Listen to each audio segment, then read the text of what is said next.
শুধুমাত্র একটা অটোর ড্রাইভারি করে আমার বাবা আমাকে আর দাদাকে বড় করেছে। সত্যি কথা বলতে আমাদের সংসারে খুব একটা স্বাচ্ছন্দ্য ছিল না, তবে খাওয়া দাওয়ার কিন্তু কোনোদিনই কম ছিল না।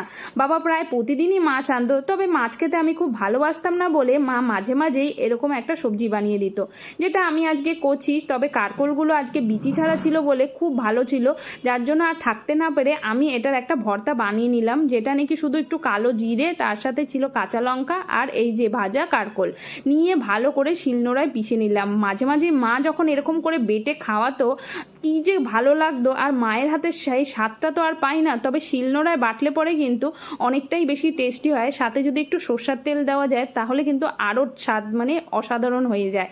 দাদা মাছ খেতেও ভালোবাসতো, আর আমি কিন্তু এই সমস্ত ভর্তা, শাক সবজি, ভাজা এগুলো দিয়েই বেশি খেতে ভালোবাসতাম, যার জন্য বাবা নিয়মিত আমার জন্য সবজিটা আনতোই। তবে মাঝে মাঝে একটু দেরি হয়ে যেত বলে আমাদের খাওয়া দাওয়ার অনেকটা দেরি